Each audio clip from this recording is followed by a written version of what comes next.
ঠাকুরগাঁও এবার পর্যাপ্ত বৃষ্টি না হয় আমন ধান চাষের খরচ বেড়ে যাচ্ছে। ফসল উৎপাদনে বাড়তি খরচ যোগাতে হিমশিম খাচ্ছে কৃষক এবং এই অবস্থায় বরেন্দ্র বহুমুখী সেচ প্রকল্পের আওতা বাড়িয়ে শতভাগ জমিতে সেচ নিশ্চিত করার দাবি জানিয়েছে কৃষকরা।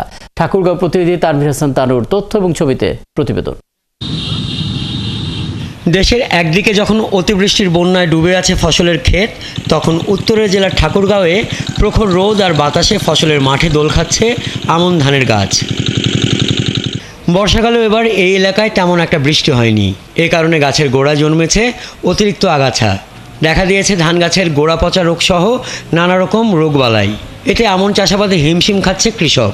এমনি চেহারা মোটে ভালো দেখাচ্ছে, বৃষ্টি হলে আল্লাহর মধ্যে ভালো হতো, শেষ করা প্রচুর খরচ হচ্ছে এবার আর কি।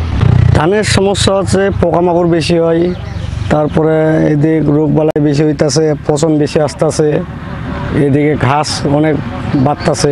কৃষকরা জানান বর্তমানে 50 শতকের 1 বিঘা ধান খেতে প্রতিবার সেচের জন্য খরচ হয় 1000 টাকা।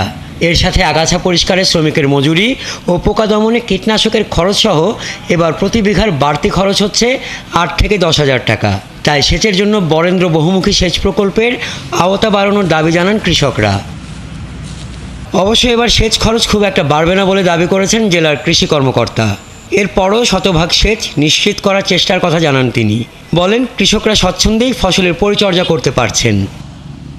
প্রতি বছরই যেহেতু সম্পূরক সেচ দিতে হচ্ছে, সেক্ষেত্রে উল্লেখযোগ্য কোনো সেচ খরচের পরিবর্তন হবে না বলে আমি মনে করি। আর বিশেষ করে এবছর আমনের যে অবস্থা মাঠের, সেটি অত্যন্ত ভালো। এখানে সার প্রাপ্তিতে কোনো সমস্যা নেই। কৃষকরা স্বাচ্ছন্দ্যে তাদের যে পরিচর্যা সেটি করতে পারছেন এবং আমরাও সার্বক্ষণিক পাশে থেকে কৃষকদেরকে পরামর্শ দিয়ে যাচ্ছি। ঠাকুরগাঁও জেলায় এবছর 1,37,260 হেক্টর জমিতে আমন ধান চাষের লক্ষ্যমাত্রা ধরা হয়েছিল। তবে লক্ষ্যমাত্রার চেয়েও 20 হেক্টর বেশি জমিতে আমন চাষ হয়েছে। এতে 4,80,000 মেট্রিক টন ধান উৎপাদনের আশা করছে কৃষি বিভাগ। হাসান আহমেদ, 71।